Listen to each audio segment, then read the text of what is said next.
Go ahead, please. Just introduce yourself. Hello everyone, myself Soumya Meena. Hello everyone, myself Soumya Meena and I'm a JEE aspirant. Hello, I am Sania Gupta and I am preparing for NEET exam. Hello, my name is MD Jishan Alam. I am preparing for NEET. Hello, my name is Himanshu Dangi और मैं भी आपके जैसे एक NEET aspirant हूँ. Hello, my name is Hansvi and I am a UPSC aspirant. So why NEET? Why did you guys choose NEET? Sir, जो NEET है, doctor, सबसे पहली बात तो डॉक्टर एक बहुत बड़ा टर्म है. किसी भी मतलब जैसे अभी कोई बीमार हो गया तो किसी भी एक बंदे की लाइफ हमारे हाथ में होती है.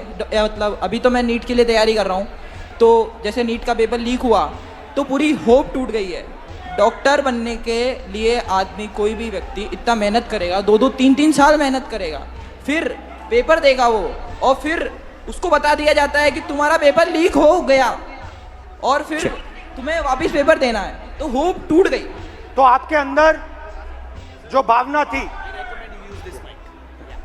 आपके अंदर जो भावना थी, लोगों की मदद करने की भावना थी, आप क्यों कर रही हैं? मैं तो JEE कर रही हूँ. हाँ. इंजीनियर. तो इंजीनियरिंग तो मैं सिर्फ इसलिए कर रही हूँ कि अच्छा मेरे को एक्सपोजर मिले कॉलेज में जाके, जैसे कि हायर कॉलेजेस है, IIT बॉम्बे हो गया, IIT दिल्ली हो गया, तो वो काफ़ी अच्छे कॉलेजेस हैं जिसमें आगे जाके हमें इंजीनियरिंग में नहीं बाकी और चीज़ों में भी बहुत सारी अपॉर्चुनिटीज़ मिलती है. तो मेनली तो मैं अभी एक्सपोजर के लिए कर रही हूँ. और आपका?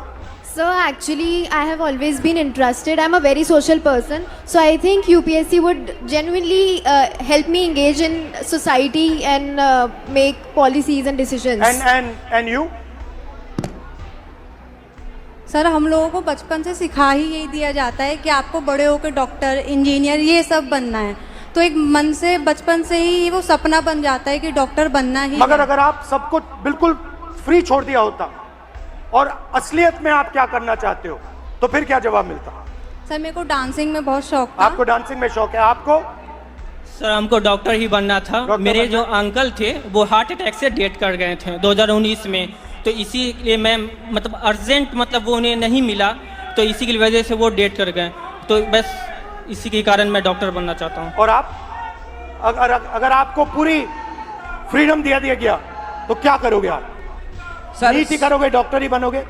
सबसे पहली बात तो ये कि जैसे कि मैं कुछ पढ़ रहा था तो मुझे पता चला कि सिर्फ 5 चीज़ें, 5 प्रोफेशंस जो लोग बस देखी फॉलो कर रहे हैं: डॉक्टर, लॉ, इंजीनियरिंग और मैं भूल गया थोड़ा सा, sorry sir. Relax.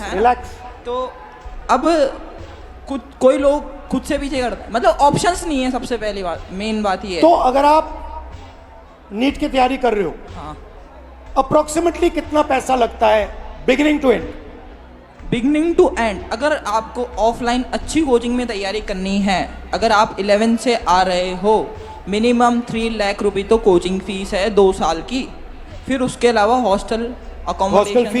Hostel fees 10,000 रुपये मिनिमम मंथली, रूम मतलब जिसमें खाना वाना सब आ गया. फिर उसके बाद पर्सनल एक्सपेंसेस भी रहते हैं तो 2-3 हज़ार वो, तो मोटा आप मानिए 1,20,000 हॉस्टल की फ़ीस हो गई, 1.5 लाख अपना 1 साल की कोचिंग की फ़ीस हो गई, और 15-20 हज़ार एक्सपेंस भी हो जाते हैं बच्चों के, जैसे बाहर रहते हैं कभी कुछ खा लिया, तो आप मानिए 4 lakh. Everybody agrees? Yes sir. Approximately 4 lakh? Yes sir. 4 lakh. Now आपके फैमिलीज ने लोन लिया है? कितना लोन लिया है? 2 लाख. 2 लाख. पापा क्या करते हैं? फार्मर हैं. किसान हैं. 2 लाख का लोन लेना आपके लिए आसान था, फैमिली के लिए आसान था? आसान तो मिडिल क्लास के लिए नहीं रहता है, मगर एफोर्ड करना ही पड़ता है. कंपल्सरी है? कंपल्सरी. अगर लोन नहीं लेंगे तो आगे सिस्टम में नहीं जा सकते. आपकी फैमिली ने लोन लिया? सर लोन तो नहीं लिया था, लेकिन अगर हम गवर्नमेंट एग्ज़ाम जैसे नीट प्रिपरेशन की तैयारी कर रहे हैं, प्रिपेयर कर रहे हैं, और अगर हमारा नहीं क्लियर हुआ तो हम मतलब इंडिया में गवर्नमेंट सीट्स इतनी कम है कि हम प्राइवेट के लिए सोच भी नहीं सकते, क्योंकि उनकी फ़ीस बहुत ज़्यादा है। और भी ज़्यादा या बहुत ज़्यादा, जैसे 24 लाख बच्चे हर साल अपेयर करते हैं नीट एग्ज़ाम में, उसमें से 80,000 सीट्स है जो गवर्नमेंट है, तो 23 लाख बच्चों को ना चाहते हुए भी हारना पड़ता ही है। तो उनके लिए प्राइवेट से करने के लिए ऑप्शन बचता ही नहीं है, क्योंकि हर मिडिल क्लास फैमिली 1 करोड़ रुपये अफोर्ड नहीं कर सकती है। तो पैसा आपके जेब से, हाँ। Yes sir. आपके फैमिली के जेब से, यस सर। रिस्क आपका, यस सर। डैमेज हुआ तो आपका। Yes sir. रिवॉर्ड की बात करते हैं, सक्सेस को डिफाइन करते हैं। यूपीएससी चांसेस क्या है, real actual chances. If I say to you, ठीक है, you are a brilliant girl, brilliant student, what do you think your chances of becoming an IAS officer actually are? Sir, no matter how much brilliant a student is, but I think chances are still 1 out of 100. 1 out of 100? Exactly, 0.01%. She's saying IAS officer chances approximately 1 out of 100. What about IIT?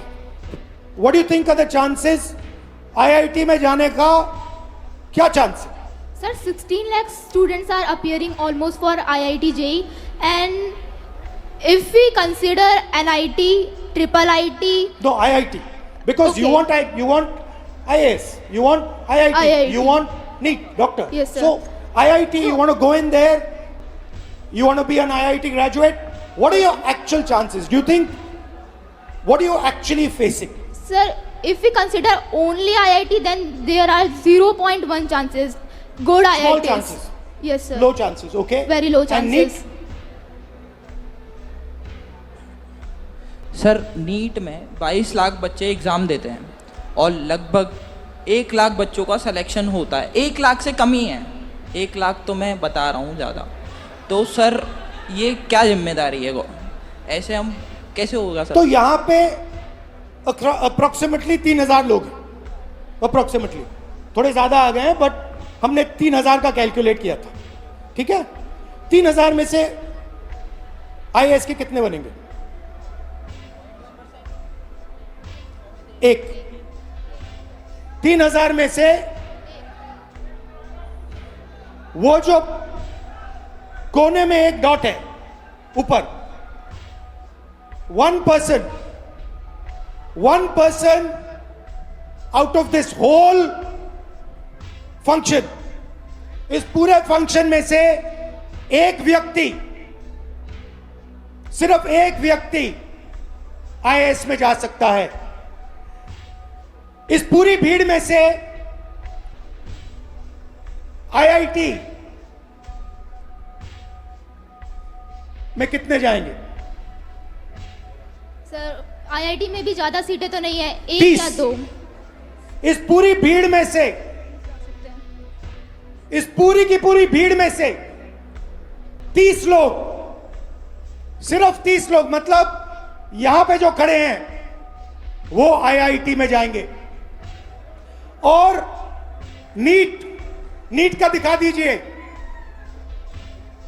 180 लोग, 3,000 में से, इस पूरी भीड़ में से 180 लोग NEET में डॉक्टर बनेंगे। These are the odds you are actually facing. You are facing 1 in 3,000. You are facing 30 in 3,000. You are facing 180 in 3,000. And this group of people, these are the best that we have. So you are not competing with ineffective, incompetent people. You are competing with the best in the country, and these are your odds. I think this is a crime. I think this is an insult to every single young person in this country. These are not the odds that our young people should be facing. You are very brave. You are very strong. That's a different matter.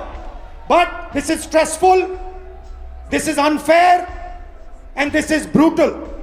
The Indian education system is a rejection system. It is not a selection system. That is the fact that we are facing. Right? Do you agree with this? Yes, sir. Now, I don't mean to discourage you, because you should dream. And I'm pretty sure that you will succeed. Right? But what I want to tell this country is that you are facing extremely difficult odds. That is why we had the tragedy that we had. This is not the type of stress that we should be putting our children under. And that is really the main message I want to give in this meeting.